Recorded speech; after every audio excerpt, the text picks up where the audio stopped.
First of all, very welcome to everyone for today's session on clinical concepts of vascular access through IO. And this is under the banner of ISA Delhi chapter branch. I am Pratibha Yadav. I am from the marketing department of the Anesthesia and Emergency Medicine Teleflex Medical. Today's session would be deliberated by Dr. Vivek Vijendran. He is head of clinical affairs, clinical and medical affairs, Teleflex Medical India. He has been conducting IO workshops and proctorship programs for for India for quite a long time. Before joining with Teleflex, he has worked as a clinical, as ICU and dialysis medical officer, and as an assistant professor in the Department of Pharmacology. He has also been a fellow into research during academic stints with many primary research in neuropharmacology with more than 10 international publications. So this is all about the speaker, and coming to the session, start of the session. Firstly, I would like to thank all the eminent officers, office bearers for giving us this opportunity to discuss on this topic. And I would like to start the session with this flag hosting.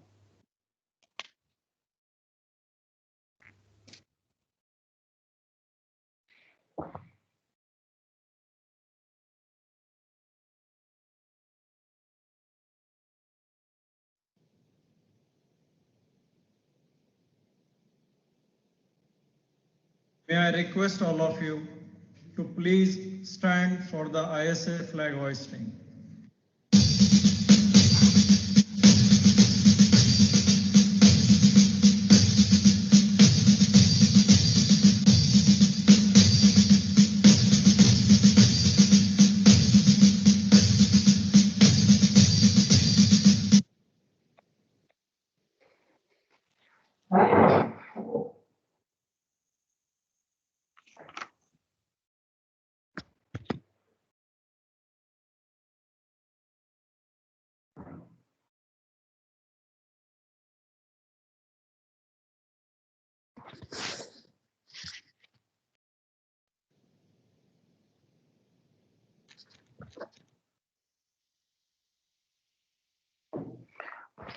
Pratibha, you are on mute.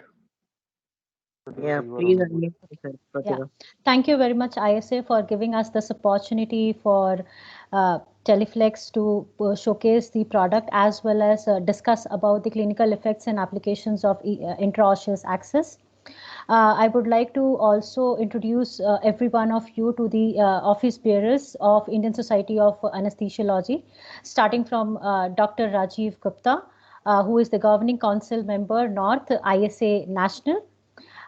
Introducing Dr. Umesh Deshmukh, who is introducing Dr. Nikki Sabharwal, who is President ISA Delhi. Thank you, Doctor. Introducing Dr. G. Usha, Vice President ISA Delhi. Thank you again, Doctor. Dr. Umesh Deshmukh, who is Secretary ISA Delhi, and Dr. Anu Vijayant Goel, who is Treasurer ISA Delhi. Dr. Parul Maulik, Editor ISA Delhi. Dr. Arvind Arya, GC East Zone ISA Delhi. Dr. Arun Mehra, GC West Zone ISA Delhi. Dr. Amit Kohli, GC Central ISA Delhi. Dr. Ashish Dang, GC North Zone ISA Delhi. And lastly, but not the least, Dr. Ranju Gandhi, GC South Zone ISA Delhi. I would like to invite Dr. Nikki Sabharwal, who is the president, current ISA Delhi chapter, to share some encouraging words about the session and before we start the session. Okay, thank you, Pratibha, for your very kind introduction. And a very, very good evening, everybody. It gives me great pleasure to welcome you all to today's webinar on clinical concepts of vascular access through the interosseous route, which is being organized by Messrs. Teleflex under the aegis of ISA Delhi branch. I thank the organizers, Pratibha Yadav, Mohit Agarwal, Sanjeev Kumar, and team and especially our star speaker today, Dr. Vivek Vijendra, who's the head of the Clinical and Medical Affairs, Teleflex Medical India, for enlightening us on this very important topic. You know, Teleflex has brought to us several very useful products for the anesthesiologists, and we are fortunate at Safdurjung and VMMC to be using these. And I am very happy to share with the audience that since 2019, I have been trying to procure the interosseous equipment for the red zone, and we have been successfully able to acquire this under the HOD-ship of Dr. G. Usha, who's also Vice President of ISA Delhi, for the red zone of the new emergency block. We have used it in a couple of patients and we're finding it very useful. And I'm sure that today's webinar will help everyone to understand more about this very precious source that we can use in hypovolemic patients where all the veins, peripheral veins are collapsed and we need to secure a, emergent IV access. So I'm really looking forward to today's proceedings, and I'm sure that everybody is going to find it useful. This is another weapon in our armamentarium for dealing with shock patients. So thank you very much. Long live ISA and long live ISA Delhi. Jai Hind. Thank you. Thank you very much. Thank you very much, Doctor, for such a lovely speech and for encouraging all of us to commence the interosseous training as well as the session on the same. I would now hand over the complete dais to Dr. Vijay Vijendran to commence the session for today. Thank you. Thank you very much.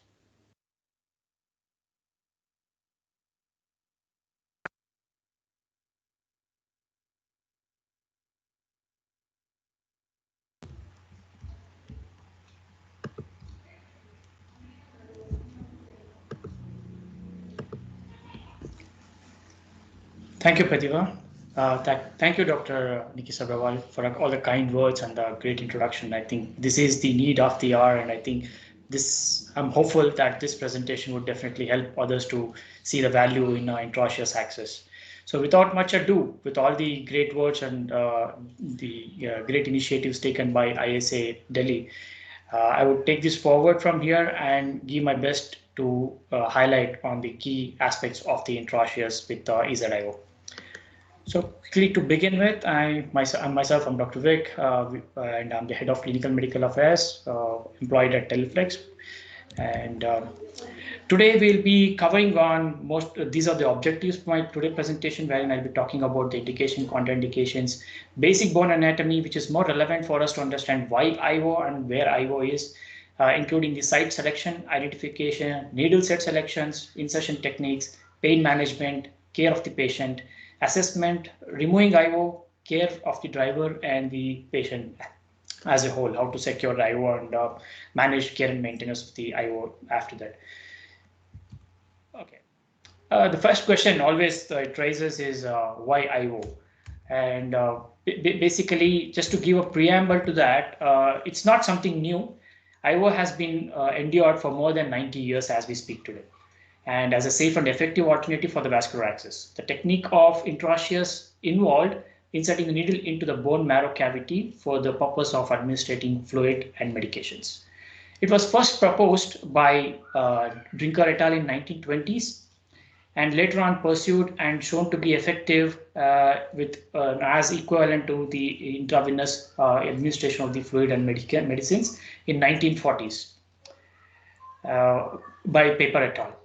And it was widely used in the World War II during 1945s, and later on with the emergence of the plastic catheters for the peripherals and the central line IV accesses, it weaned off and got lost in the crowd. It was rediscovered in 1985 by James Orlowski in his editorial saying "My Kingdom Foreign Intravenous Lines," wherein he saw typically a renowned usage of this in the cholera pandemic, and this was the outcome wherein a lot of lives basically in pediatric group could be saved because of the IO access that they could have in those era. So this came up in light, and later with the resurgence of IO vascular access in pediatric patients, since it is thinner, softer bone cortex, made it easier to push the needle through it, and the IO vascular access was established as a standard of care in the pediatric advanced life support PALS in 1988. With the advent of IO access technology designed to access more harder and thicker cortex of the adult, intraosseous became the adult standard of care when the American Heart Association added the IO vascular access to Advanced Cardiac Life Support, ACLS, in 2005. And later, the global leaders in emergency care, including the AHA, the European Resuscitation Council, the International Liaison Committee of Resuscitation, endorsed the early use of intraosseous access, and these renowned scientific groups recommended IO route to be considered in the whenever it is difficult to have intravenous access. To add to this, the body of research regarding the intraosseous vascular access is extensive. The safety and the efficacy of IO access has been studied in various environments in several countries. Researchers have studied the IO vascular access in academic settings, pre-hospital field settings, in battlefields, disaster situations, many more. And currently, as we stand today, more than 500 articles on intraosseous vascular access have been published, over 200 articles in different languages, 6 languages, regarding the use of EZ-IO system, including over 80 articles describing case studies and clinical trials of having more than 5,000 patients in those clinical trials. And over 70 case studies or clinical trials have shown EZ-IO system as a proven safe, reliable, and effective means to establish the vascular access. So with this confidence, I think as we speak today, more than 3 million needles have been sold across the world in more than 50 countries as we speak, and they have been used successfully in the patients to save lives in the emergencies, as mentioned before. So let's look at some of the indication and contraindication. Before that, I just want to touch upon the guidance, wherein difficult vascular access algorithm, which gives us a quick guide to see where the IO lies in the system of access. So whenever the patient requires a vascular access coming into our emergency, the evaluation will be made to see whether the patient need a vascular access immediately. If the answer is yes, then the evaluation goes into asking if the patient access is challenging. If no, continue with the peripheral access with an IV and continue the fluid or the medication as necessary.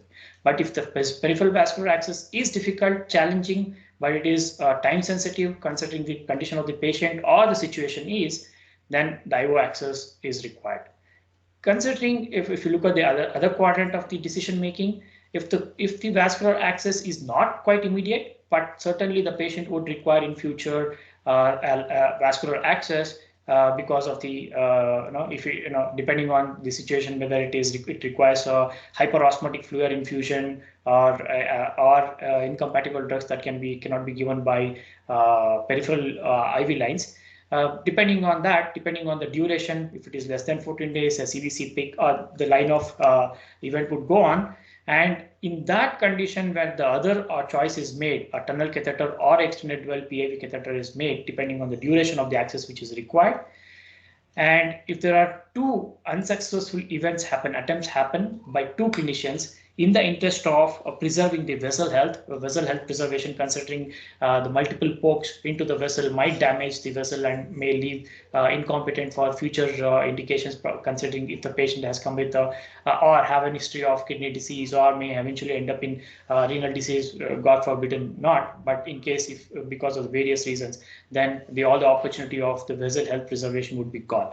So given this situation, if there are more than 2 unsuccessful attempts by more than 2 clinicians, it is better to switch to IO access as a bridge and get the IO access and then infuse enough fluid to engorge all the peripheral veins or the central veins sufficient to have a successful access later using all the other supporting fluoroscopy or the ultrasonography as required for that access.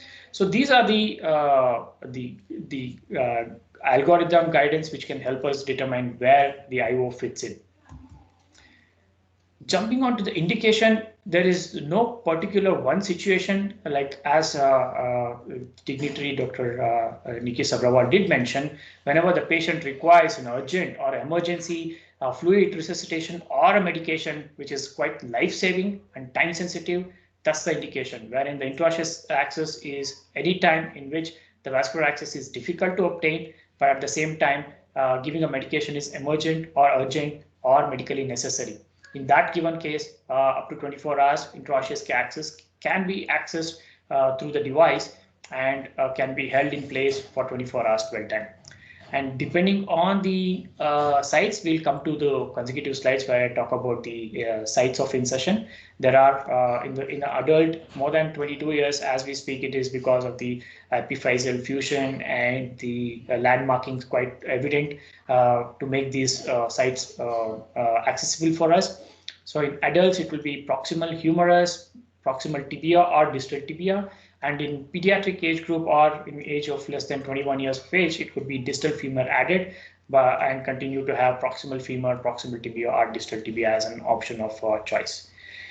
And in India, it is the dwell time is approved for 24 hours, but in US, it is studied immensely and has been US FDA approved for more than 12 years of age. The device can be extended up to 48 hours in case if the alternative reliable vascular access is not established, and due to given scenario they want to continue, it can be extended up to 48 hours as per in US. So as we see, the indications quite vast and need-based, not specific to disease or a background, but it is generally where it is emergent and urgently required. If you look at into the contraindication, again, it is not quite very specific, but it is general. It is like if it is as we saw in the previous slide, the indication wise, we choose the long bones epiphyseal ends as the target site for insertion, and these long bones, if there is any fracture, might leak through the fractured area and might cause infiltration or extravasation. So that's why fracture of the target bone should be avoided for intraosseous access. Infection at the site of insertion, if it's a quite evident infection on the surface, if you are driving it through the site, that means we are pushing the infection through and through into the insertion site. So we change the site and choose another relevant site which is not infectious. But at that site becomes the contraindication. Excessive tissue or absence of adequate anatomical landmarks. One of the contraindications that we say is if you're not able to demarcate or identify the landmarkings, then it is not supposed to be a site for insertion. So it doesn't become a contraindication for intraosseous altogether. It becomes contraindicated for that particular site, but you can go out to choose another site within the same patient wherein you can clearly identify the do the landmarking and then identify the site of insertion. As long as you can do that, that's good to go. But if you're not in that particular site becomes a contraindication. For example, as I go through the landmarking for the humerus, if you're not able to identify the surgical neck, then that's not a site for us, that's contraindicated. Switch from the humerus, go to the tibia or distal or proximal tibia. So that's one of the contraindication. Another contraindication is IO access attempted in last 48 hours. So that means if it is attempted, it's a failed attempt, that means there's a hole burrowed inside, and within 48 hours, not proper clotting of the or the fibrin bands would have formed. So thereby, if you drill another hole and if you try to pressure infuse, that previous existing hole on the failed access might act as a gap, and the extravasation or the infiltration can happen through that, causing the damage to the surrounding tissues. So that's one of the another contraindication. And if there is any previous significant orthopedic procedure, it's quite real contraindication because it's a prosthetic limb or a joint, which is definitely artificial. So you don't have a real narrow space where you can enter in. So that becomes a contraindication. That site becomes a contraindication. So all the contraindication I spoke about are relative to the site. So if that one site becomes a contraindication, it's not a patient-specific or contraindication. It is a site-specific contraindication. You can always choose to have another site and still go ahead with the IO and save the life. Sure. So if you look at, now let's progress in the exploring the Arrow EZ-IO intraosseous vascular system under these headings: how to select, and the steps of how to select, how to prepare the site, and how to access it and deliver the fluid or the medications through it. So for that, let's go step by step, wherein I would like to just touch upon slightly on the basics of the anatomy. I'm sure it is not, but just in the interest of a larger group. IO is a vascular access is usually placed in the proximal or the distal ends, basically the epiphyseal ends of the long bones, due to the thinner compact bone and abundance of cancellous spongy bone at these sites. With the epiphysis of the medullary space lies a vast system of blood vessels. And these red marrow within the spongy bone or in the epiphyseal end is in continuous circulation of blood, so the fluid and the medications are easily exchanged in these red bone marrows. So the epiphysis is also where the majority of the venous outflow comes from to communicate with the venous circulation. So this makes this quite an evident site for us to choose the long bone epiphyseal end to access because of its immense vasculature, and these long bones acts as one of the non-collapsible access because of their highly dense vascularity, and since it is bone, it cannot collapse, and if you push through the narrow access, it can get into the central vasculature quickly and faster.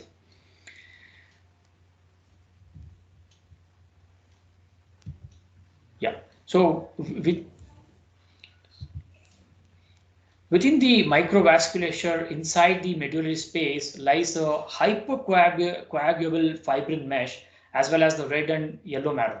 So IO space is like a honeycomb of the bone.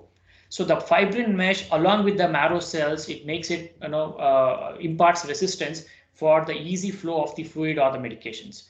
So after we have an access, if you give a flush of the saline and displace making the strands of these fibrin bands which are formed because of the hypercoagulable nature of the marrow, if you break the fibrin bands and create some space in the marrow, that will and into that space the fluid and the medication will be pressure injected, and that can give an access into the central vasculature, making it a faster and a larger volume that can be pushed into the bone, through the bone into the central vasculation.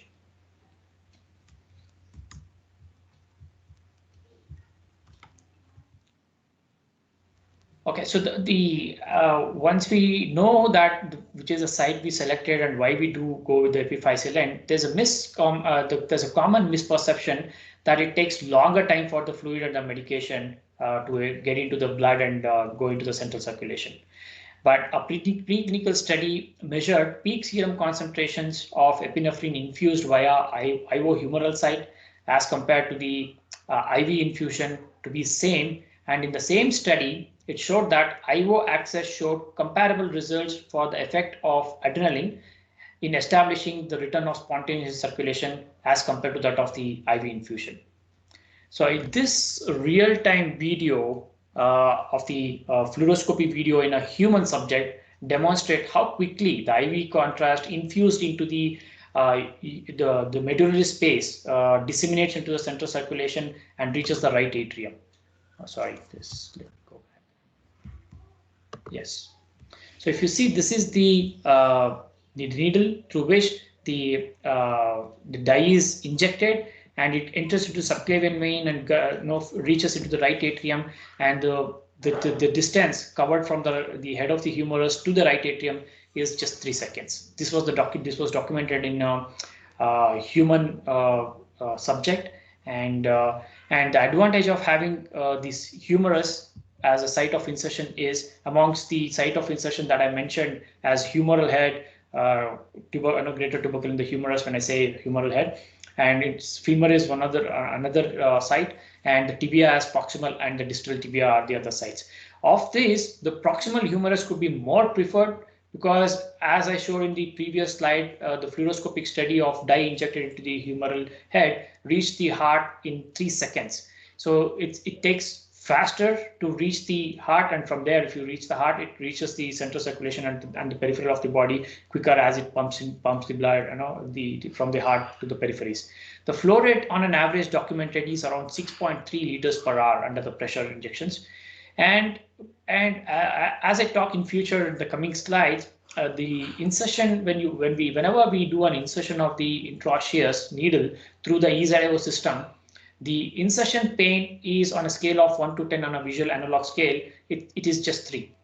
But the infusion, because as I said, it's a compact closed bone system, and because of the closed bone system, and there is a fibrin bands and the marrow filled, and whatever the fluid and the medication has to go enter against the resistance, make a space, and from then enter into the circulatory system. So this infusion or the first time breaking of the fibrin bands, I know that pressure, the infusion pressure is causes imparts little pain in a conscious patient or a pain sensitive patient. And as compared to the other sites of insertion, this humeral site of insertion is less pain because of the larger medullary space in the humeral head. This larger medullary space makes it less painful, more flow rate up to 6.3 liters per hour. And since it is closer to the heart, it takes just 3 seconds for the fluid or the medication to reach the heart through that site of insertion.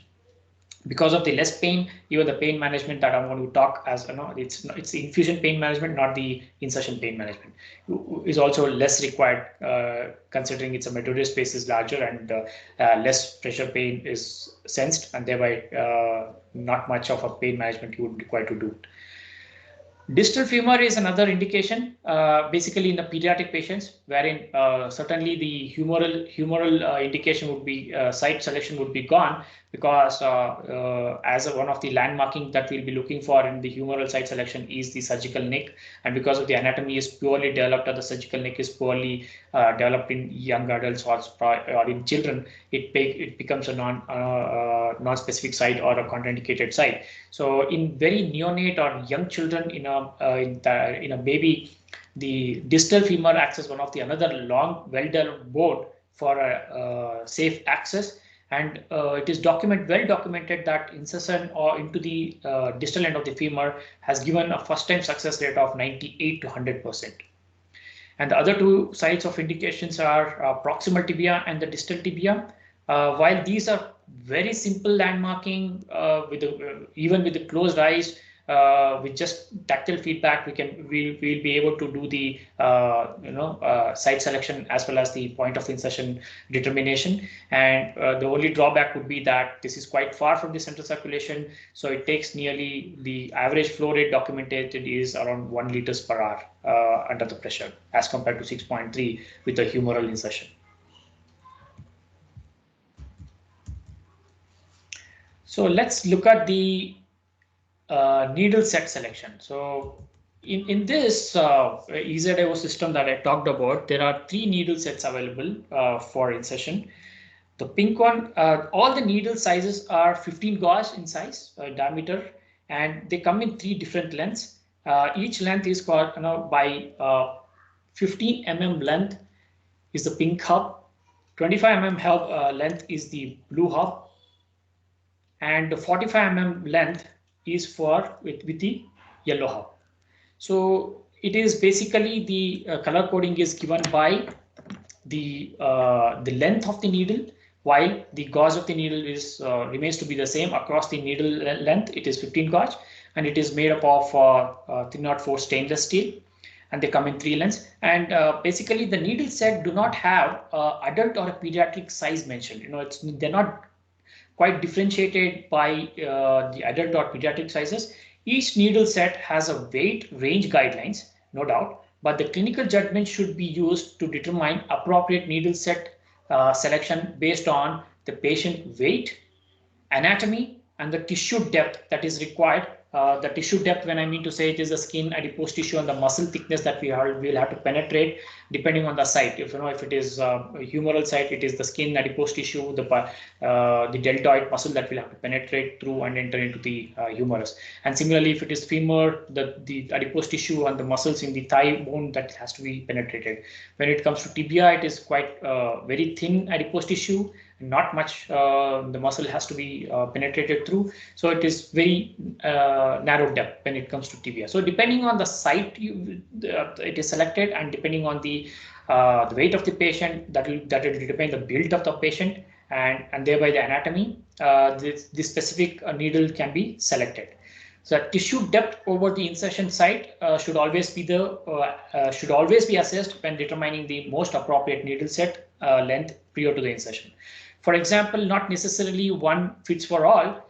A small geriatric female may require a shorter length needle set, and an obese child may require a longer needle set. So that's why clear demarcation is not made depending on the length or the hub size, saying that this is pediatric, this is adult.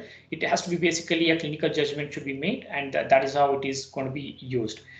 Use it in a needle set that is too short might lead to increased risk of dislodgement, and a longer needle might lead to double cross, or opposite cortex might get penetrated through if it is a longer needle is used and inappropriately. Not just longer needle use, but if it is inappropriately, if the user is not able to feel the giveaway tactile feedback that they usually get to after they pass the cortical bone and enter into the medullary cavity. So nevertheless, the longer needle would cause lesser damage, considering that the tactile feedback that you get from a EZ-IO driver is much superior as compared to the manual insertion.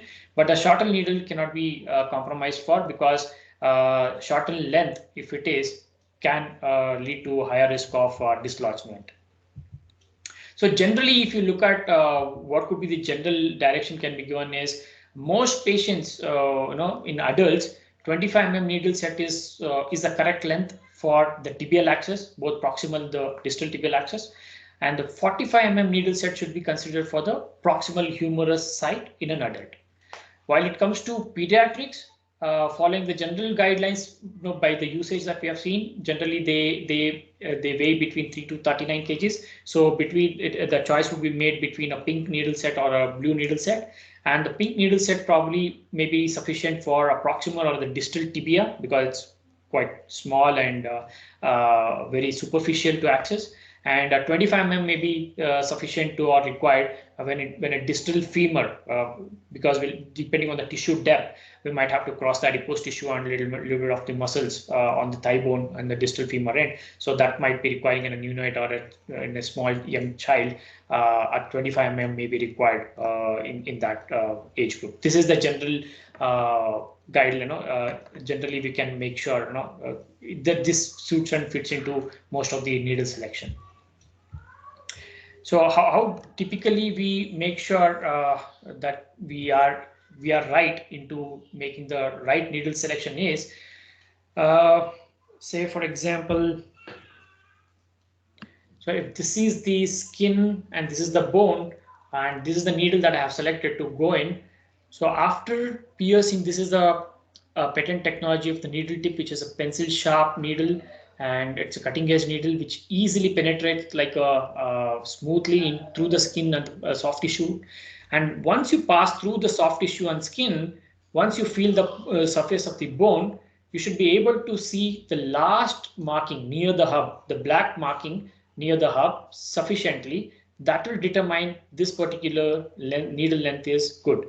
But if the same thing, if considering the thickness of the soft tissue that I need to penetrate, and if I need to use a shorter needle, I'll not be able to touch the probably the surface of the bone easily. But if at all I try to push through and touch the bone, I'll be compressing the surface, which is not good.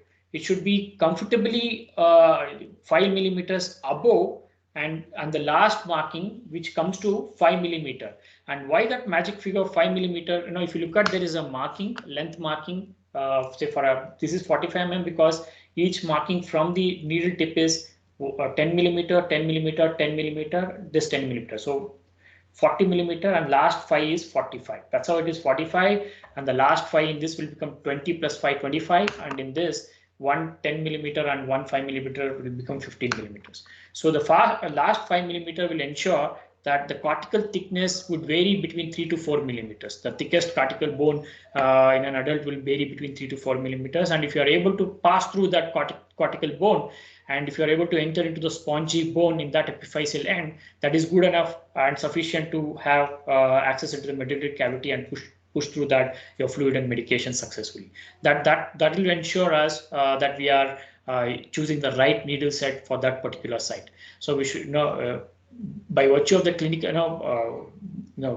by palpation, by observation, we can ensure to choose the right needle set. But even this will give a confirmatory support that this needle set is the right decision made in that particular site of insertion. Let's move on to the preparation and the insertion. So now we'll talk about how the different sites that we identified: the humeral head, the distal femur, proximal tibia, or the distal tibia. So we are talking about humerus bone, femur, and the tibia as a bone of site of insertion. Okay, so let's as I said, the proximal humor is going to be most preferred in adults because of the close proximity, larger medullary cavity, and faster access into the central circulatory system. So foremost thing, we need to look at the position of the patient. The position of the patient is important. The patient is lying down, and the hand should be most proximal to the body, and the hand should be adducted, internally rotated, and two positions. One can be comfortably positioned on the abdomen. That is a position A, or one of the position. Other position is you need to internally rotate it and ensure that the palm is facing outwards, thumb is facing downwards when the patient is lying down supine. So this will ensure that there is the internal rotation. And why this is done is, if you look at the humerus, while we are normally, this is the greater tubercle, lesser tubercle, and this is the intertubercular groove through which the elongate of the tendon of the biceps is passing by. And there are no other any other important structures in the anterolaterally, where we are trying to find the site and insertion. So anterolaterally, it is dividend of all any major vessels or nerves, except for biceps tendon passing by intertubercular groove. By doing this maneuver of internally rotating and adducting the arm, this intertubercular groove moves medially. I'll show you in a consecutive video, one of the dissection video, if you're interested to. And time permits, I will go through that, wherein we have dissected the anatomy to show, and I have it in my repository.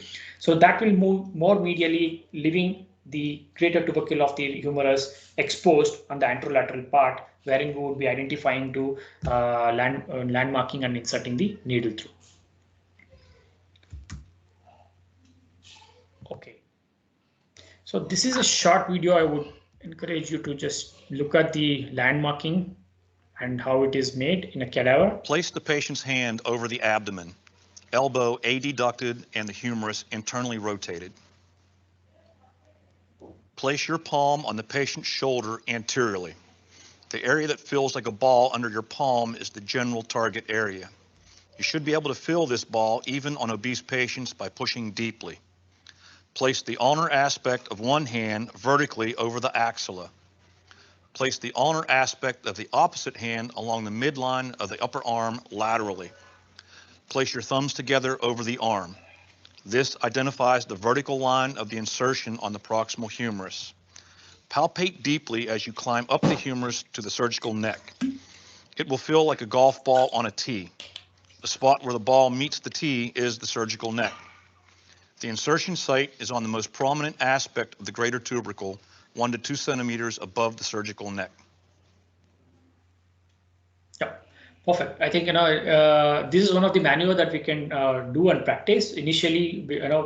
Before we become very comfortable to feeling the ball of the shoulder, and with this adducted and close proximity to the body, keeping the hand, this will ensure that greater tubercle is exposed on the anterolaterally, and using one ulnar surface of the palm on the screes, or usually our screes of the shirt, and the other hand on the axillary line, and bringing the two thumbs where they meet in the midline, where the two thumbs meet together without one displacing the other, will be the ideal place, because this will demarcate. Having a ulnar separating the axillary border will ensure that we are away from the all the axillary bundle and the neuronal bundle.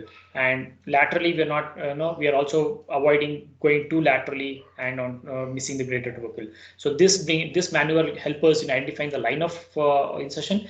Along the line, if you go up and down, deeply palpating, we will find the surgical neck. And if you're not able to find the surgical neck, that means contraindication because we are not able to do the landmarking. So given maybe in a highly muscular patient or person, or if it's going to be a highly obese patient, sometimes it may be challenging, even though this is quite little superficial as compared to the other body parts.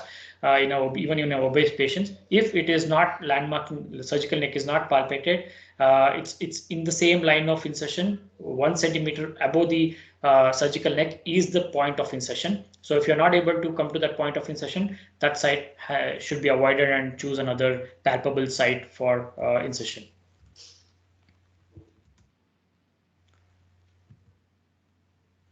Yep. So here it demonstrates the angulation. So after we do the point, if we choose the point of insertion, we come on to the anterolateral positioning because it's become more straight for us to insert. Rather than if we are standing laterally, we might have to do it from sideways in our hand. So stand straight in anterolateral position, which is more comfortable when the patient, even in a emergency condition in code blue or code red, as we have been talking, somebody will be doing the airway on the head position, somebody will be doing the chest compression laterally. So this is the best position for us to stand anterolaterally, and this is the straight line for our insertion as well. So this gives us the flexibility, accommodating ourselves within the group of people who are working to try to save the life with airway and chest compressions as well. So this is approximately 45 degrees. What approximation also otherwise could be made is it is said 45 degrees to the anterior plane and the posteromedial plane. Otherwise, in that point of insertion, you aim it at the opposite side of the hip bone. So that could be one of the landmarking that we can think of. When you stand anterolaterally and try to aim at the opposite side of the hip bone, that should be the direction probably, and go perpendicular to the skin surface. So sometimes it is confused for 45 degree angulation. 45 degrees angulation is not for the skin surface.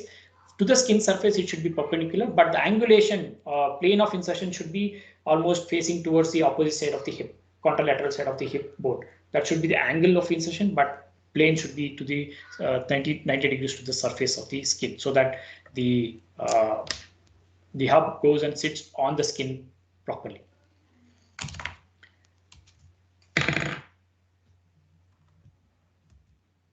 Okay, this is how quite comfortably, if you're standing on anterolateral position, you can aim toward the contralateral side of the hip bone and secure and hold it. Yeah. Now coming to the tibia. We will look at proximal tibia to begin with. In an adult patient, it's very easy. What we'll have to do is, it's always, first thing is to remember is intraosseous is always medial. Whenever we think of IO is medial. Always we talk about medial thing. So first thing on a tibia, we have to identify on the proximal tibia, identify the tibial tuberosity. It's the most prominent tuberosity that irrespective of the weight, obesity, we should be able to demarcate it quite evidently because it's quite superficial and quite evident. So if you are able to palpate the tibial tuberosity from the maximum tuberosity or the bulge, you will have to just go medial 2 centimeters, and that's the point of insertion. And tibia being a triangular bone, in the proximal tibia is triangular bone, so tibial tuberosity is the anterior border. So after you palpate the tibial tuberosity, medially 2 centimeters. So this is, if you look at the anterior posterior plane, you can feel the border, anterior border and the posteromedial border.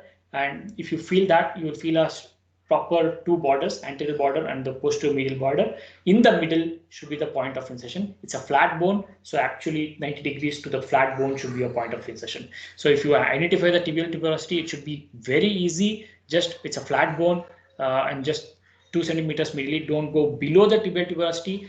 Below the tibial tuberosity, we will go, the marrow space become narrow and narrower, and it becomes very smaller space to access. So that becomes more difficult, and probably we might end up having a very small space to even infuse the fluid. So we at the level of tuberosity, we still have a largest medullary space, and without miss we should be able to access and be able to give fluid more with good pressure. Yeah. So that's one, identifying in adults. It's quite simple and easier. So there's another from the patella, which I don't want to confuse. It's just tibial tuberosity 2 centimeter medial should be the one. And when it comes to young children or very child, tibial tuberosity may not be very well developed in them. So the best judge is to look at the lower border of the patella. From the patella, go 2 centimeters below and 1 centimeter medial. So always, whenever we take the measures in adults, we'll whenever we say 2 centimeters in adults, in children it will be 1 centimeters because their body structure is smaller. So from patellar lower surface, 1 to 2 centimeters below and 1 centimeter medially. That will ensure that we are on the flat surface and the upper proximity of the tibia. So that's how we identify the proximal tibia site landmarking in adults and in children. Yeah, so once as we identify the tibial tuberosity 2 centimeters medially, don't go below, and feel for the anterior border and the posterior medial border, and in the middle should be your point of insertion. And after insertion, secure with the stabilizer. Yeah, distal tibia, again, it's quite very simple, and again it's with closed eyes, with experience we can do it very easily. Again, as I said, IO is medial. Feel the medial malleolus, again another evident bone landmarking, very evident bone landmarking. So medial malleolus should be felt for, and in an adult, go 3 centimeters above the medial malleolus. Again, just 3 centimeters above the medial malleolus. As the tibia goes down, from the triangular bone, it becomes a flat bone. So it will have only medial surface and the lateral surface. So as you feel the medial malleolus 3 centimeters above, it's a flat bone. So feel for the anterior border, posterior border, in the middle, just straight 90 degrees perpendicular to the surface of the bone. So choose the right depth of the needle and insert it. That's fast it is. And when it comes to children, again, tibial tuberosity, the medial malleolus is still very well evident, can be very easily felt for. In adults, we go 3 centimeters above. So in children, we just go 1 to 2 centimeters above the medial malleolus. Again, it's a flat bone, and we go perpendicular to the flat bone and take a shot into that. And the good thing, the important thing is the young adult or the children bones are very fragile, very delicate. So we'll watch for the giveaway tactile feedback, and which is very, which is the important feature of the driver, EZIO driver.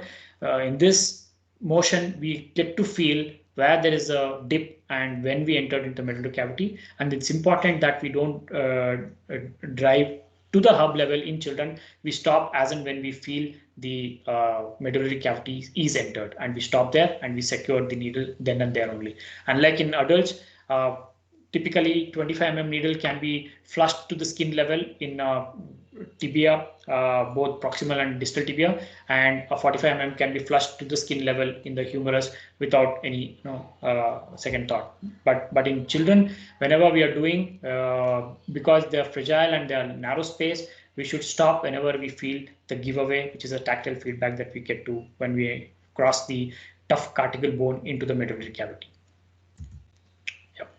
So I talked about the anterior posterior border and go in the middle to access and secure the So I forgot to mention the position of the patient in the tibia. In the tibia, it should be extended leg, and once you extended leg, you insert the needle. It should be immobilized, because any flexion of the leg after that will pull out the the needle outside because of the pull of the tendons and the ligaments through. The joint movement would dislodge the needle. So extended needle, the extended leg, and should be immobilized, and to ensure that there's no dislodgement of the in situ needle coming out. Yeah, distal femur. This is typically in children where the humerus is ill-developed and not quite well-developed for us to identify the surgical neck. Say it's given a neonate or a young, it's a pediatric age. So this is ruled out. And tibia, you don't want to, it's a little too far. So considering that the distal femur is one of the typical indication only available for with EZIO for insertion, and the success rate observed is 98 to 100% as I talked about. The landmarking is quite simple again. Feel for the upper border of the patella, like for tibia lower border, upper border of the patella. From there, 1 to 2 centimeter above and 1 centimeter medial. That's it. No, 1 centimeter above, 1 to 2 centimeter, and 1 centimeter medial. So always IO is medial, always lie on the medial side. So 1 centimeter above, 1 centimeter medial. So the very important thing is, since we are going into the epiphyseal end, one misperception could be that are we going to damage the epiphyseal growth plate or something like that.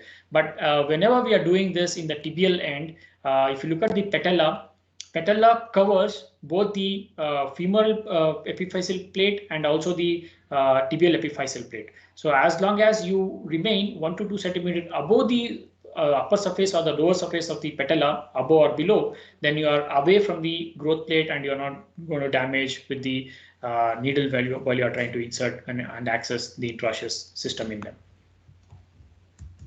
So this is how we ensure to access medially and secure a needle. So 25 mm needle could be required in having a femoral access. I'll just quickly take you through the. So you feel for the patella and 1 to 2 centimeter above, and then 1 centimeter medial after you feel the anterior border of the femur.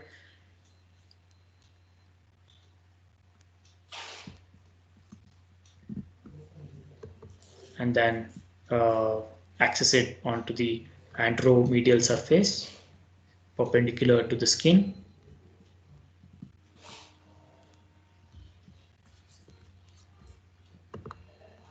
And secure with the stabilizer and connect it to the connector and use it for, and this is the removal. We'll come to that removal later. Yeah. Okay, so as we talked about the other insertion sites, let's look at the preparation. What do we have to do before we do the insertion? So before anything, we need to prepare our instruments and everything.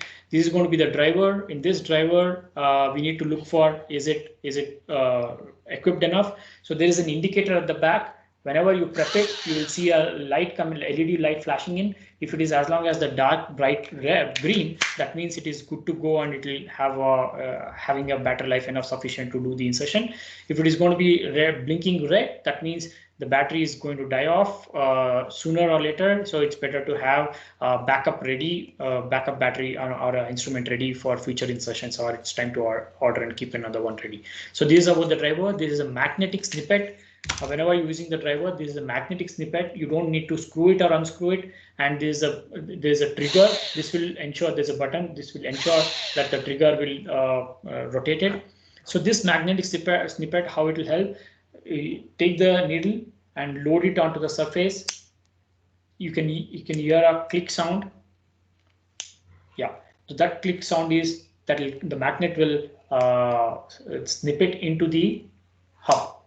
And once with that it is ready to rotate. So while with this ready, we should not drill it from the skin, penetrate through the skin, adipose tissue and the muscle, feel the surface of the bone. Once you feel the surface of the bone, gentle pressure should be applied and the trigger should be pressed so that we can go through. And with that gentle pressure, sufficient enough to keep the needle touching to the surface of the bone always. So with that gentle pressure, once we pass through, once the cortical bone is passed through, you will have a dip, and that's where the tactical feedback is felt that we are into the medullary cavity, and we stop it exactly right there in children because you don't want to overdo it. And but in adults, we can flush this 45 mm needle to the humerus and 25 mm to the tibia as I spoke.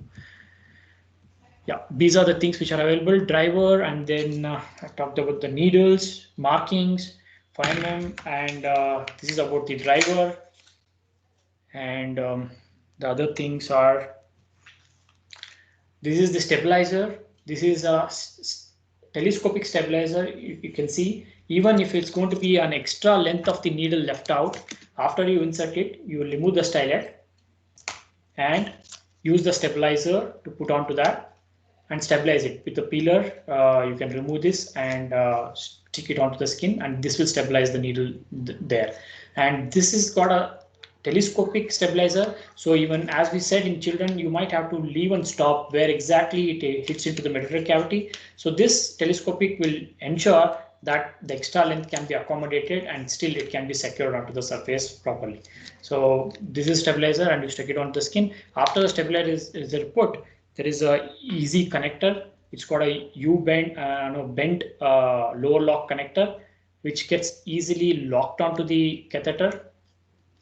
And you've got a stopper, and this will be a this has got a needleless connector. This is a needleless connector. You can use directly with the needle or without the needle connected to the hub and push the needle fluid. And you can secure it onto the side if you don't require like this, and properly hold it there. And this stopper to stop or continue the fluid. And once the securement is done, you will have to flush saline directly from here to ensure that there is a displacement of the marrow and break of the fibrin bands. Some space is created so that you can push.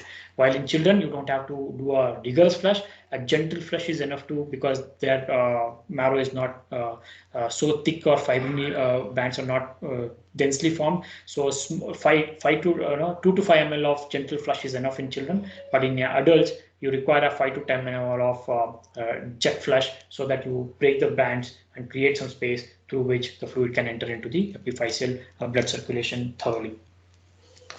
Yeah. So just quickly. Prepare the site by using antiseptic solution of your choice. Use a clean, no-touch technique, maintaining asepsis. Anterior plane and posterior medial. Push the needle tip through the skin until the tip rests against the bone. The 5 millimeter mark must be visible above the skin for confirmation of adequate needle length.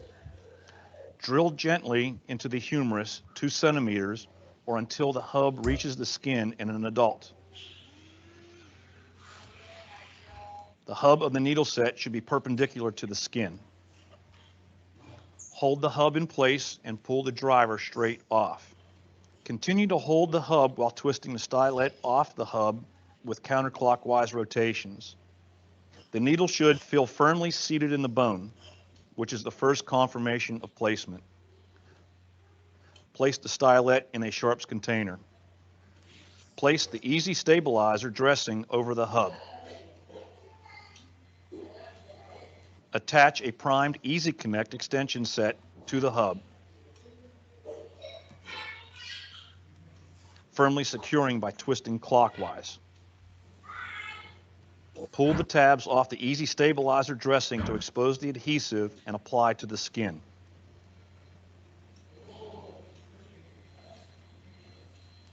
Aspirate for blood or bone marrow, which is the second confirmation. Prepare the site. So that's how we can, this is in a live patient. After the landmarking is done, you can appreciate for the pain of insertion. It's a cutting edge sharp needle, so a pencil sharp needle, so it should not be painful through the skin and muscle, but after that even insertion should be quick and easy.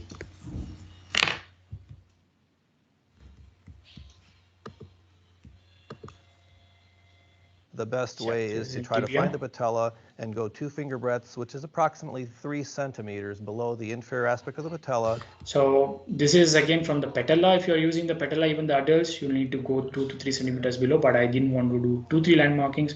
You can identify the tibial tuberosity and go 2 centimeters medial. That's good enough, because we don't require to do the patella in adults. But otherwise, if patella lower surface in adults would require 3 centimeters below patella. And 2 centimeters medial. So typically in most adults, the blue 25 millimeter needle will be the right needle of choice, but you have to account for soft tissue depth you might have to step up to the yellow or 45 millimeter needle. So choose the right needle for the right patient. After prepping the skin, which I've already done in this case, you want to apply the needle to the driver. It's a magnet that holds the needle in place. You want to stabilize the hub while you remove the cap.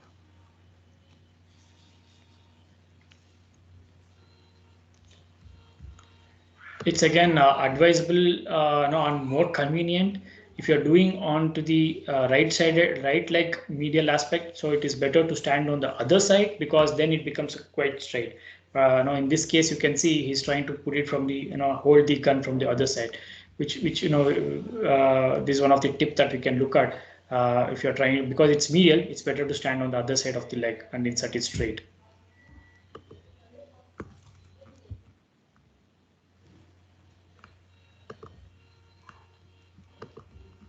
So go through the skin until you hit bone, and you want to make sure you see the 5 millimeter black mark to ensure that you have enough needle to get through the cortex. Gently advance the needle until you're essentially flush with the skin. You want to make sure you feel that drop or loss of resistance and then advance another 1 or 2 centimeters. In most adults, you're going to apply this so that it's flush with the skin. And you want to make sure you're perpendicular to the plane of the tibia. This is another important aspect that I want to touch upon here this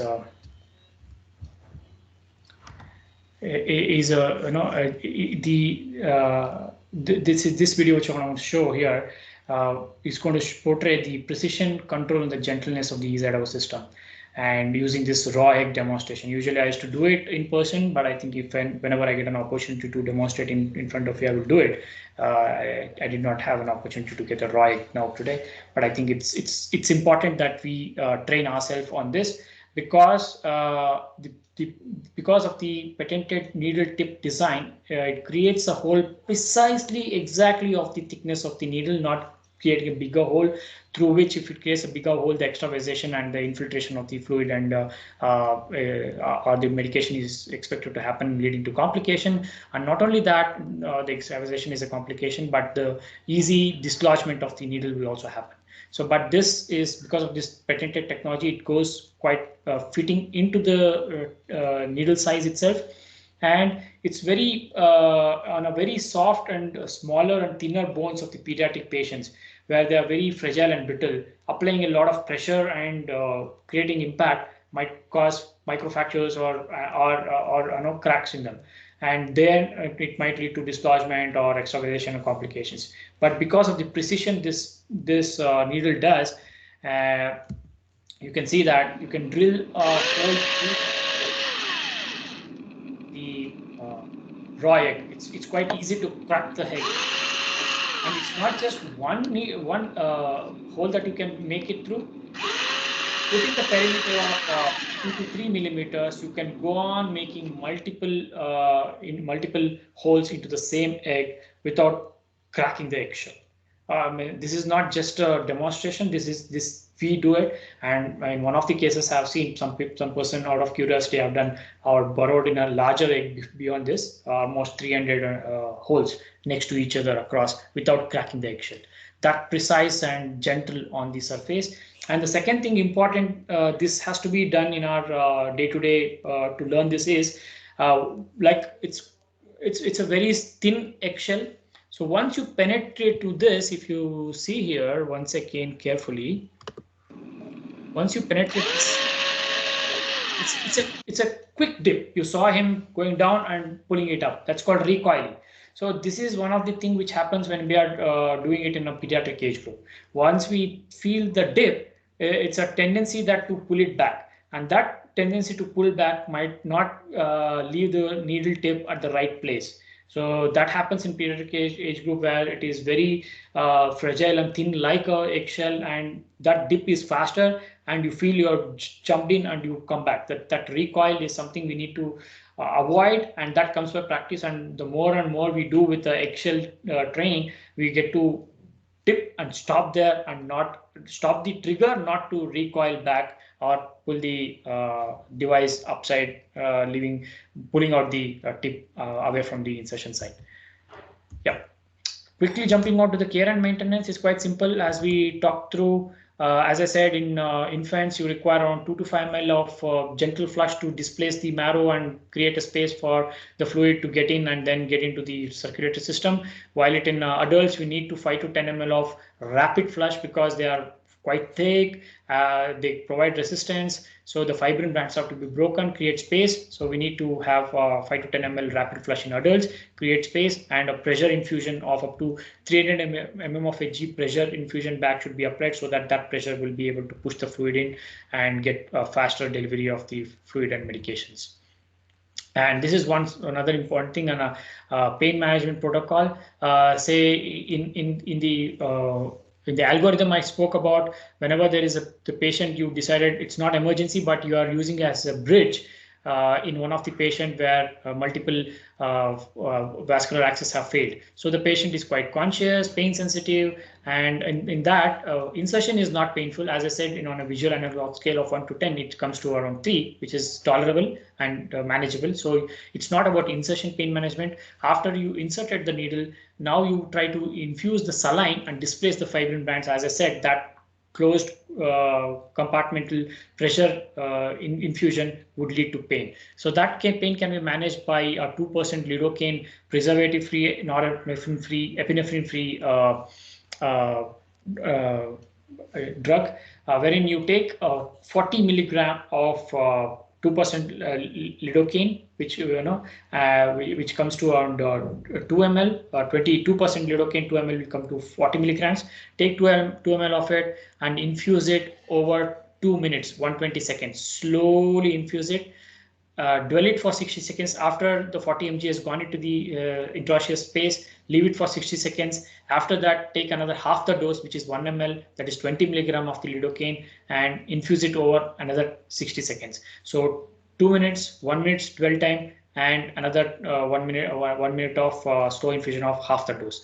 This is almost 4 minutes protocol. After this, both the infusions are done. Now it's time to rapidly flush it with a 5 to 10 ml of saline. So with this, the pain would come down to large extent. It's not that zero pain, but I think the pain would come down drastically. And in young children, it's half the dose. In in children, it should be 0.5 milligram per kg. It's based on a body weight.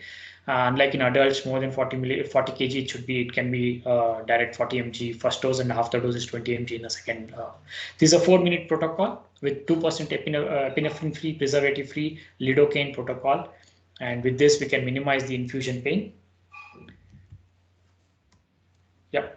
So to do this, we'll connect the lower lock syringe directly into the hub, not through the connector, because the connector again has got a 1 ml of fluid space. So it will hamper the dosaging and pushing and the pressure that we got to do. So we will be directly injecting it, not using the connector at that point of while we are doing the pain management system or even the saline flush. That will give a proper flush and opening of the space for us.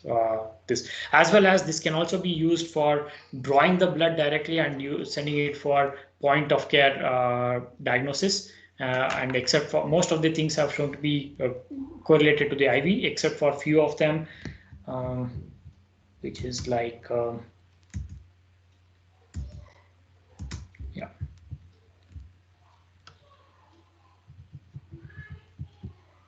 Yeah.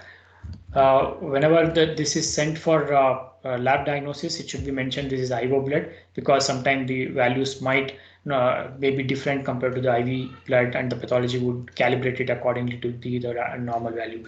So generally, IV blood determines reliably the good results for hemoglobin, hematocrit, red blood cells, glucose, blood urea nitrogen, creatinine, proteins like albumin, and serum, sodium, calcium, potassium, and the chlorides, mostly relevant. What would not correlate probably is white blood count cell and platelet counts or the carbon dioxide level, CO2 level, because it will be dark and will show inappropriate values of CO2 levels.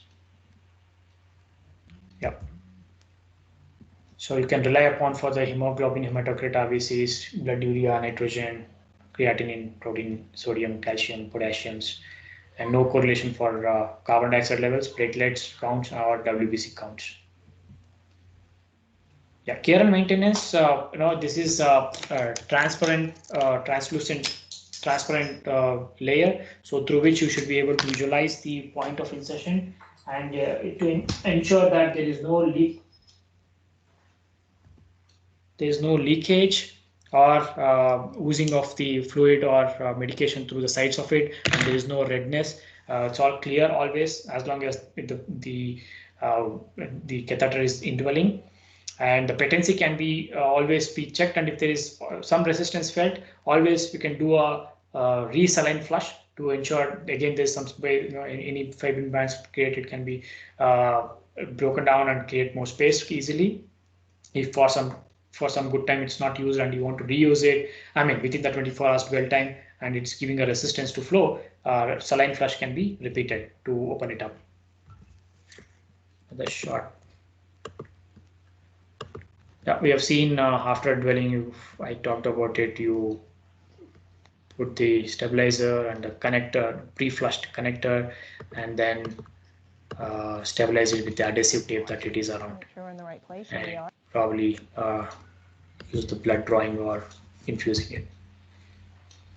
Yeah, removal after we did securing it, and after we saw what all can be done by flushing and then using medications and drugs, the drugs on the fluid for resuscitation. Now it's time to look at it, how to remove the connector, and then displace the adhesive and remove the stabilizer. And now that just that only the catheter is seen, use a low lock syringe. Close the lower lock syringe clockwise, and this is just for the grip, for the longer grip on the long axis. Hold it thoroughly on a clockwise rotation.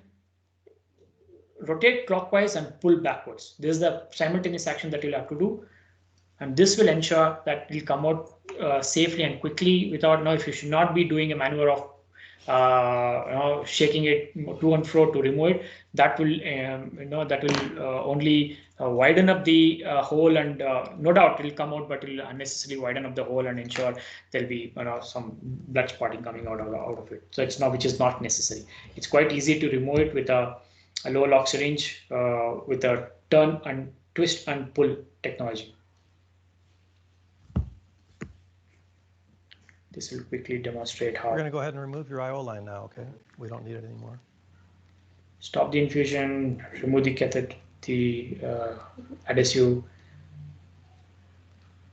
release the connector.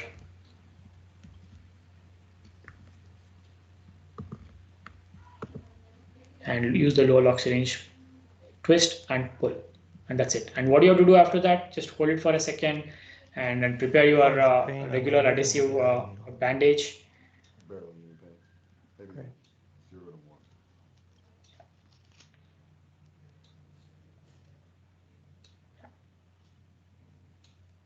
And just put a adhesive plaster on that.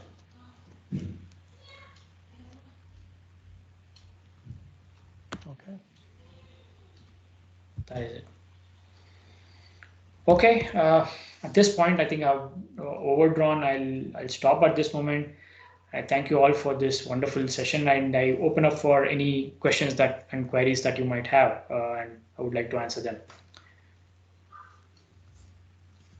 So Thank you very much, Dr. Vivek, for bringing your expertise and experience about IO around the table. I'll just take one more minute at this point, and I'll show you at a 45-degree angle to the after the insertion. The Easy Connect extension starts off the Easy Stabilize, which is the second confirmation of place pointing down. Then we have a properly inserted. So this is what I want to show here. See how how fast the fluid can go from the site of insertion. We've reflected out the subclavian vein, which is this flat atonic vessel. We have a properly inserted humeral IO connected to saline. We're going to infuse the saline, and you can see real-time engorgement of the subclavian vein.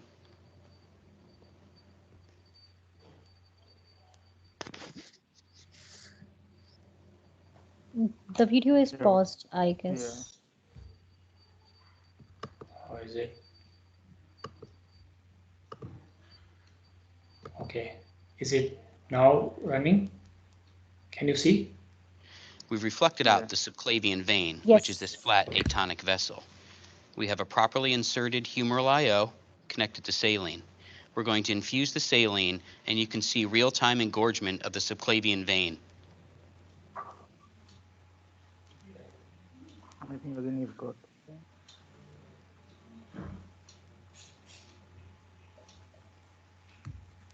Yeah, so that's how fast and we can replenish the To fluid. help better understand the humeral anatomy when we place a humeral IO, in this adult patient, generally 40 kilograms and up, we've reflected back the soft tissue, which you can see will vary from patient to patient. We also have the lateral deltoid. When we marry those two together, you can see how the 45 millimeter needle is essential to go through both layers and through the cortex of the bone. As you can see, this patient is in the supinated palm up position. When the palm is up in the patient, it exposes the bicep brachii tendon. I suppose some problem The with optimal method is to video. take the palm and place it over the abdomen. As it does that, it immediately rotates the bicep brachii tendon, leaving a very large area of cortex to penetrate. Again, when we have the palm supinated or up, the tendon is exposed and strikeable. When the palm is placed over the abdomen, it's immediately rotated.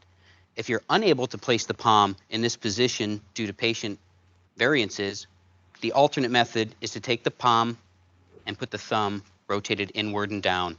It again immediately rotates the bicep brachii tendon, yielding the optimal insertion spot. You can see the surgical neck is where the shaft marries that humeral head, yielding the greater tubercle, which is the ideal location for insertion. Perfect. That's what I wanted to show and look for questions. Thank you.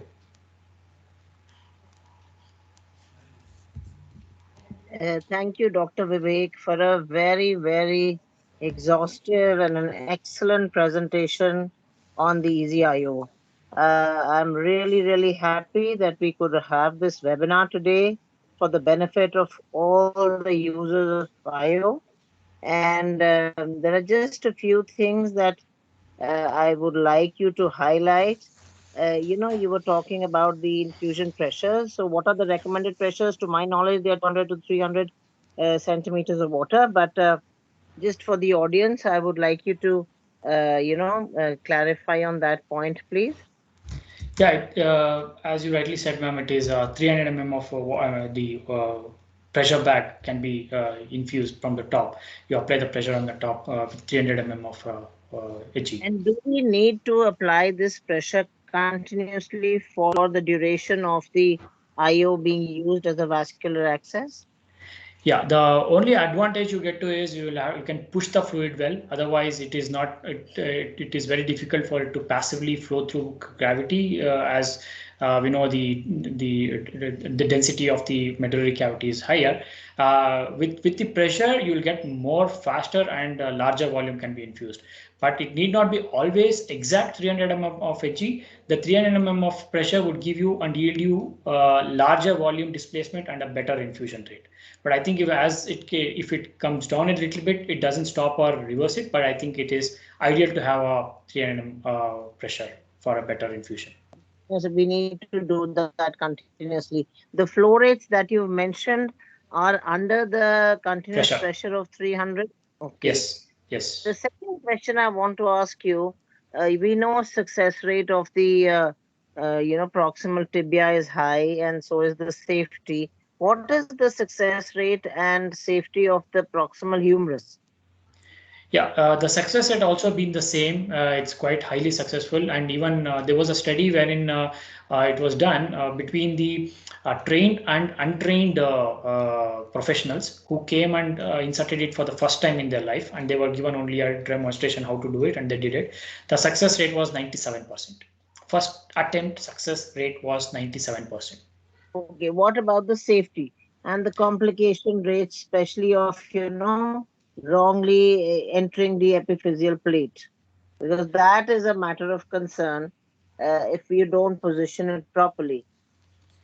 Yeah. See, first of all, I think wrongly entering the epiphyseal plate could be, very challenging for the young adult and children. So we avoid this humerus in less than 20 years of age, and in case if we are not able to palpate the surgical anatomy, surgical neck. As long as we palpate the surgical neck and do the maneuver of doing the palmar to ulnar surfaces of the palm and find out the line of insertion on the surgical neck and 1 centimeter above and facing the opposite side of the hip, this should ensure that there should be nil or no complications. As long as in children only, it can happen to that they will not be able to palpate the surgical neck, so it gets contraindicated automatically.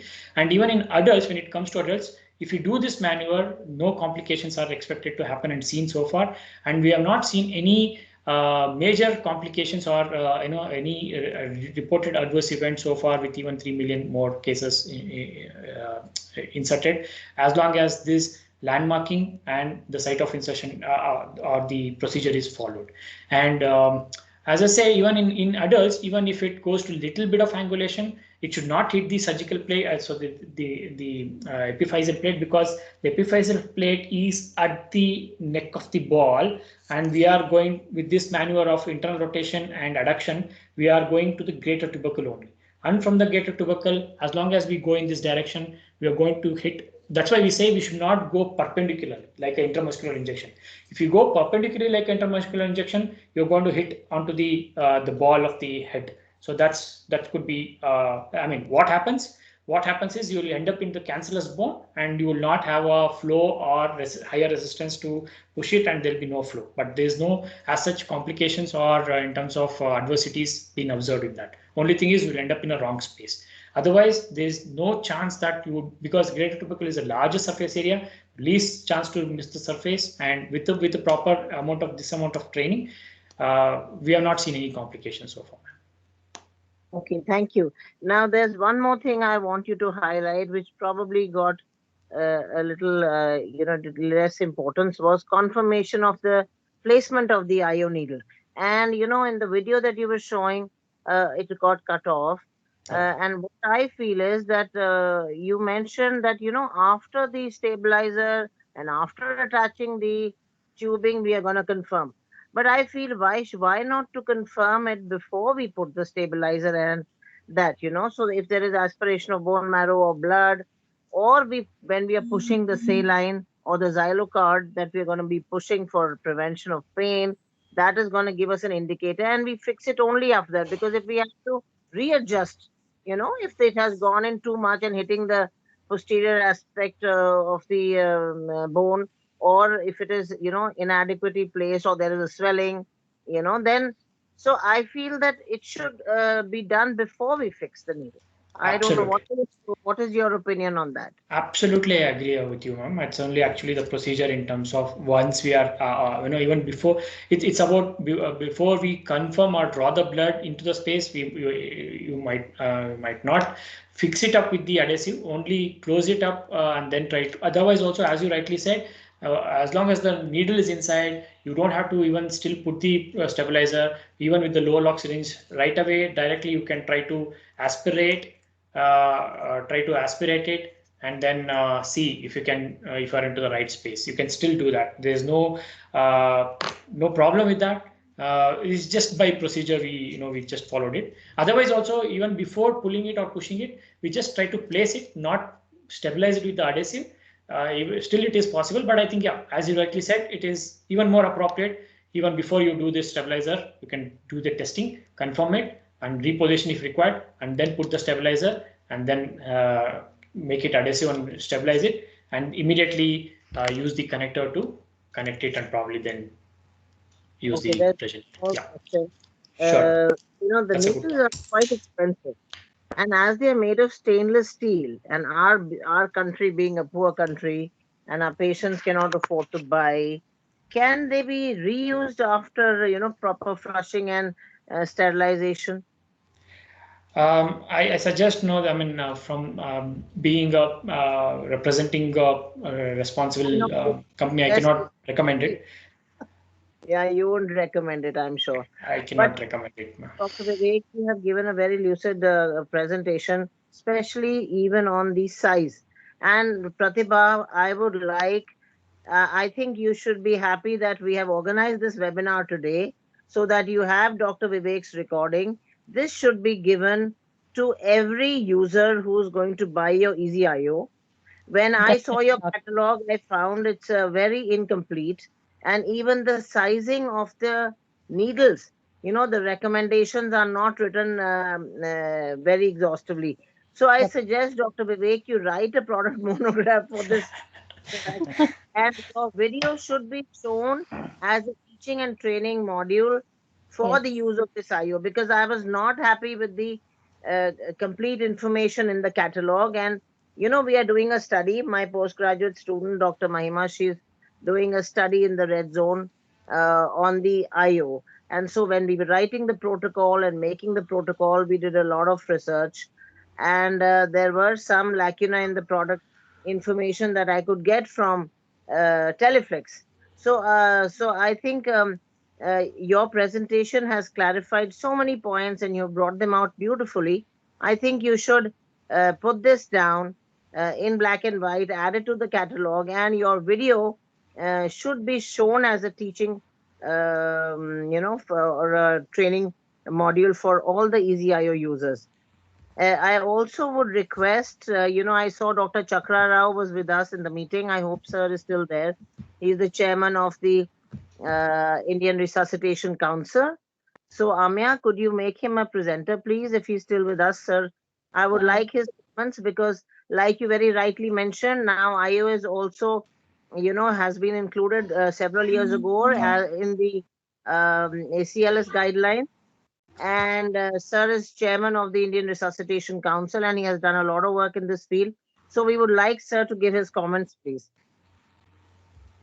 Is sir still with us? I saw he was attending the program. I guess left just 3 minutes back, actually.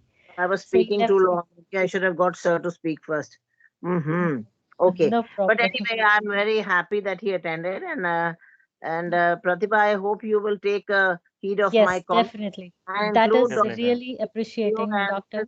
Get him to add these things even in your product catalog, because the information is not adequate. And Mohit and Sanjeev couldn't, help me out in some issues. They said that's the product catalog. So, because it's confusing. You see, the smallest needle says 3 to 39 kgs. And then your 25 mm needle says more than 3 kgs. Yeah. So it is not now today. Dr. Vivek has very, very nicely told us. Of course, we were told that you need to have that black mark above and all, but it was not satisfying, the explanation. Okay. So I think Dr. Vivek has done a wonderful job, and he has clarified so many things. Also, the emphasis, of course, on lignocaine, which is all there in your studies. So that is all good. But I think his presentation was excellent, and you have a gold mine here, and you should use him. Yes. Thank you. I really thank you for the greatest opportunity to present ourselves, and I think this is the best platform that we can get to, and I can to reach out to all the dignitaries together like this on one platform. I'm personally very grateful to you for giving me this platform for presenting ourselves. Thank you, ma'am. Well, we just saw that there's a question from Dr. Amit Kumar, who has asked, like, any chances of osteomyelitis later after usage of the product. Yeah, thank you for the question. As I said, we have been documenting all the ADRs, and so far, I think of the 3 million, there was only one case where it was documented. But I think even after thorough examination, it was found because of the inappropriate and not managing the guidelines of probably looking at the surface incision and everything, it went wrong. But largely, after seeing 3 million needles across 50 countries, it's been not a major setback coming as quite evidently. Okay. Yeah. Thank you, Doctor. I hope that solved the question which was raised. And regarding the pricing, definitely our local representative will connect to you on the same. No, just Thank you. one last point. I mean, if I'm allowed, just give me one last minute. Sure. Just because we always get. I mean, this is what I have passionately followed up this for. Whenever you get an opportunity, each one of you, please go through and look at this beauty of this needle. It's such a pencil sharp needle, and between the catheter and the stylet, it's a smooth transition. Unlike whenever you see a catheter under stylet, there will be a bulge coming, and while in insertion, it acts as a resistance. If you look at it, it's such a smooth transition. And after you open the stylet, if you have observed it, it's like a fork. It's a bifork thing. And this is the beauty of the needle or the thing. This is important because in a pediatric, as I said, once you're in the medullary cavity, you stop it, you don't drill it, and you remove the stylet. And the small length is left outside the surface. But by any chance, a small pressure is applied and it goes below, it can only land on the other side surface and not penetrate through. So this will act as a landing space, and between the landing space, there exists still a space through which the fluid can come out and go out. So, so such ergonomically designed is even though it's a steel, the amount of pressure it can manage to drive the adult bone with the precision. I mean, I'm really fascinated with this. And always, this my passion to talk about it always. But thank you. I stop here. I can't stop talking about it. Thank you. Yeah, thank you very much. I second the quality of your needle. We have used it. We have even used it on the egg for the demo. And yes, it's very, very well made. Definitely. There's no doubt about that. Thank you so much for reiterating that, ma'am. Thank you. Absolutely. Thank you very much, Doctor. In fact, Dr. Nikki, I just want to come in here. Today, I just got the opportunity that your hospital is able to use the first needle today on a patient. So, if you are aware of that, how the response on that thing, how was the patient and everything goes well? We have used it in a couple of patients, and yes, the initial use has given us a very good experience. So I definitely, and I would say, IO access expertise should be used by not only the emergency care workers. See, in the OR, the obstetricians are dealing with any kind of shock. Okay, so I know the obstetricians were also keen in our hospital to buy the IO needle and learn the expertise, because they get so many women in hemorrhagic shock and obstetric shock. So like I said, it's an important weapon in our armamentarium. And just like we learn how to secure an IV line, we must learn how to secure an IO. This is the future. It has been there for long. And I was very frustrated that I couldn't get it for the last 2 years. So I'm very happy that it eventually, under Dr. Usha's leadership and your support, we have got this IO set in our emergency. And we are doing a study on this. So I'm very excited about it. Yes. Ma'am, as rightly you said, it's one of the baby for the obstetricians. I had an opportunity to train almost 200 plus obstetricians in AICOG 2019, January in Bangalore. They were all so much looking forward for this, because they get to see that's not their primary domain, but they end up in seeing many septic shock patients, and it's going to be like us. Like so rightly you said, I think that's the message we need to also communicate to them. In the pediatric age group, where IV is such a big issue, in PH children coming, neonates, young babies coming with their IV access is a big issue. And I have used epidural needle for IO access when we didn't have this set intraoperatively for a child who was bleeding on the table. And we could push in blood and fluids through that. The child didn't survive because the surgeons could not control the hemorrhage, and it was from a very major vessel. But as a measure, because we had 4 IVs going and still it was not enough, and then one of the IVs kind of countered, and we had no other veins, and so we did give that. So I mean, I'm a fan of IO, and I think everyone should learn it, and I'm very happy that some of our faculty also attended your webinar today, because this is now it has to be learned by everybody. You don't know when you're going to need it. And it's so easy to do that. I want my nurses to learn it. I have told them. My nurses in the red zone will also learn it. They don't need to wait for a doctor to come. So the nurses should also know how to put it in. It's not rocket science. Yeah. It's just learning how to do it, like everything else. Yeah. So thank you again very, very much, Pratibha and team, and Mohit and Thank Sanjeev you. have been Thank you, ma'am. Thank you, ma'am. Thank you, ma'am. a very wonderful talk, and I really strongly recommend use today's video now for teaching and training people. Because Yeah, Dr. sure. That's a good piece of advice, which we would definitely take it. Yes, you cannot Because I guess, uh,